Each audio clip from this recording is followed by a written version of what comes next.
Hey guys, this is Andre from Wealthy Neighbor. Hope you're all doing well. In this video, we have reached the second video in our series about mindsets. So we are going to talk about mindsets in finances. We briefly talked about mindset in life in general in our first video. And in our next and final video, we will talk about mindset in investments. Please take a minute to read the disclaimer, and if you agree with all the terms and conditions, let's go. Guys, we are talking about mindsets in finances here. So first, I will get to this question. Does money buy happiness? I've been asked this and I have asked this myself many times. And probably you have done the same. Second, I will show you guys some reasons why to worry about money. Then we will define some of the best mindsets for finance. And finally, what does being rich mean? And remember guys, this is a personal video and this is all based on my views of the world and in what I believe is true and meaningful. Of course, you might not agree with what I think, but the goal here is to get you thinking about your life and get you thinking about how you think about your finances. What are your mindsets? And if it's not good enough, what can you do to improve them? So guys, does money buy happiness? Well, I don't know, but I'd rather be rich and unhappy than poor and unhappy. Am I right?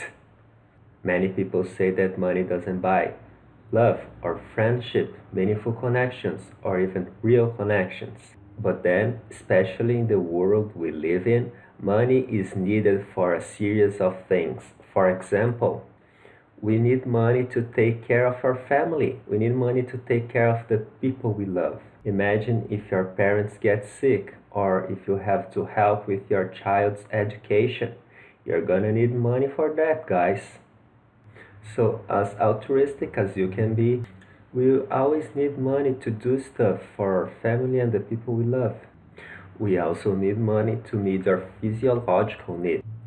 By physiological, I mean buy food, buy water, get shelter, a roof over our heads, have clothing, take care of our personal hygiene, and have some level of safety.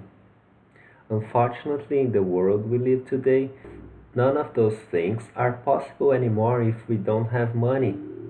Maybe if you live in an isolated community, you can live a life without worrying about money.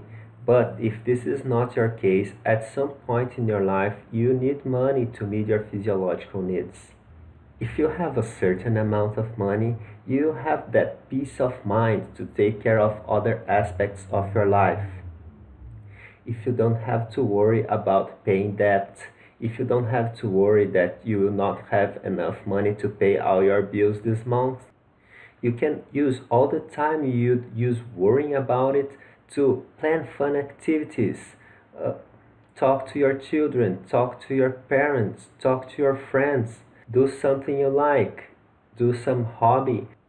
I don't know, whatever you do with your time, it's up to you. But it's clear that if we don't have to worry about paying our bills, we can have a less stressed life. Now, if we have a lot of money, we can start indulging our material desires. For example, that real nice car that goes from 0 to 100 in 5 seconds. Or that brand new 80-inch TV. Whatever you're into, electronics or gardening to traveling, you will need money to do all those things, right? And if you do not have to worry about paying your bills or paying debt, you have more freedom to start thinking about spending money on the things you really enjoy. Even if you do not have money, you can still help other people, help your cause, a church or an NGO. But if you have money, you can provide other kind of help, financial help. And this might be meaningful for you. But before you try to financially help someone, you need to have this money lying around. So that may be another reason why you should worry about money. Guys, this list is not exhaustive. There are plenty of more reasons why we should worry about money. But let's keep it simple and move on for now. Now I will show you guys the best mindset for finances in general. Here I say best, but this is my best, or what I think is the best mindset to deal with finances. Of course, as I said in the beginning of this video, you might think about it completely different, and for you, I'm just saying nonsense here. Then again, this is just my opinion. If you already have yours, great, stick to it. And if it's working, let us know in the comments, guys. The first thing we need is to make sure we define our financial goals. And I'm talking about here both short term or up to 5 years, and also long term from 10 to 20 years, and even after 40 to 50 years. It's good to know what do we need money for. Now, even though we have those plans, we have to be flexible enough to recognize when a plan is not going to work and be willing to make changes, either on our plan itself or in our lifestyle.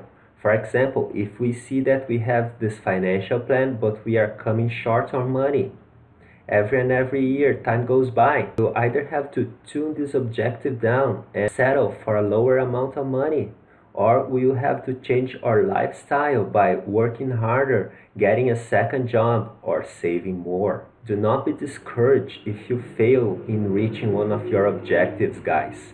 Remember that failures are opportunity for improvement, and do not be afraid of failing. Failing is okay, just don't forget to try to keep notes and know exactly why you failed, because this will make it easier for you to come up with a better strategy next time, and the odds of failing again will get lower and lower every time until you eventually succeed. Learn from your mistakes, guys, but don't be afraid of making mistakes. Practice delayed gratification. Guys, delayed gratification is not buying that new game that came out a few weeks ago just because you have money lying around, so you can save this money to fulfill one of your future objectives. Remember I said it's important to make sure we have set our objectives? Remember I said that it's important that we set our future objectives? This makes saving money in the present easier, right? So, delayed gratification. You can and should spend on yourself, that's good, but always keep in mind the big picture. Keep in mind your future plans and what you are doing to achieve them. Be modest, live within your means. Guys, come on, this is the most important thing you hear in this video, I promise. Do not spend money you don't have, and spend your money wisely. Have you guys seen Fight Club? It's a movie with Brad Pitt about the schizophrenic guy who is fighting against the system. And one of the nice quotes in this movie is, "We spend money we don't have to buy things we don't need to impress people we don't like." So make sure you're spending money on something meaningful to you guys. Don't just buy fancy or expensive stuff to show off. There's no point in that, come on. Try to save 10 to 50% of your salary. If this sounds like an impossible task for you, you should start checking your expenses. You will see that you're spending more money on some stuff that you don't even know that you actually did not need to spend. And after you analyze what you spend your money on, you will be able to save a little bit every month. And you'll be grateful that you're saving, because this amount of money you're saving today will be used in the future for your future financial goals. Study and explore ways to optimize your time and effort. Guys, don't settle for okay. Aim for extraordinary. If you work hard enough and wise enough, being cautious and learning in every opportunity, you will be able to optimize your time and effort and make a lot of money. And finally, saving money every month is not enough. You have to invest this money wisely, always considering your financial goals. But that's a subject we'll deal with in our next video, the mindsets in investments. Now we've come to what does being rich mean, in my opinion. For many people, being rich means having more than 6 or 7 figures in your bank account. Well, you can argue that if you have more than $1 million in your bank account, you're probably rich. But I believe there is more to that, and especially there is a lot to say behind the path that took you to reach this $1 million. So, first, earning more versus saving more. I've seen many times that thinking about saving more money instead of earning more money is how poor people think, and this kind of people will never actually get rich. But hey, does it matter if your salary is like 100,000 a month if you manage to spend all this money every month and save zero at the end of the month? No, right? You're not making any savings, you're not building your wealth. So, as high as your salary is, it's still important to know how to save money, how to save that 10 to 50% of your salary every month to build up towards your future goals. So, earning a lot is interesting and you should aim for that. You shouldn't settle for okay, but if you have to choose, learning how to save is much more important. Being rich means being able to achieve financial goals within a reasonable time. Observe that this doesn't necessarily take a lot of money, but rather some tinkering and a constructive approach towards how you set your goals and how much you are able to save and invest every month. Live a meaningful life. Remembering the first slide that I asked you guys if money buys happiness? So this is a very good example that it probably does not. Because every now and then you see in the media some very rich guy or girl committed suicide because he or she was unhappy. And then you think, whoa, how can someone so rich be unhappy? Because they did not have a meaningful life. And guys, this is something particular that only we know. No one can tell us what is meaningful and what is not except from ourselves. So figure out what makes your life meaningful and pursue it without regrets. Do not compromise your integrity. This is not worth it, guys. Every day we see on the news some politician going to jail because of money laundering or some other corruption case. And it might be true that people with money always will want more money. But I think that being able to sleep at night with a clear conscience is more important than the ultra rich. Make your priorities straight, guys, and go for what you believe in. Now, I've said time and time again that risk and returns come hand in hand. So do not be afraid of taking risk you can handle and do not miss opportunities just because of risk. If you have a plan, you have probably already considered your risk threshold and you are prepared to take it. So when the time comes and you actually have to risk, do not chicken out, guys. Go for it. And if it doesn't work, learn as much as you can from the experience and try again. Risk is a constant in life, guys, and people who avoid risk all the time are likely missing out a lot of opportunities. Don't be the guy. And that's how I define a rich person. Do you agree with it? Do you disagree?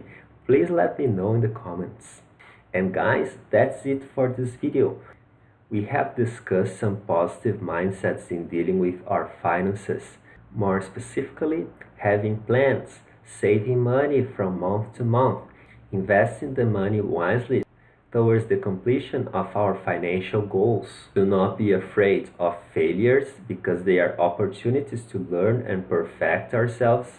And do not be afraid of risk because we are already prepared for it and we have to take risks in order to reap some benefits. Thank you very much for watching, guys. I hope you've learned something from it and see you soon in our final video about mindsets. Bye bye.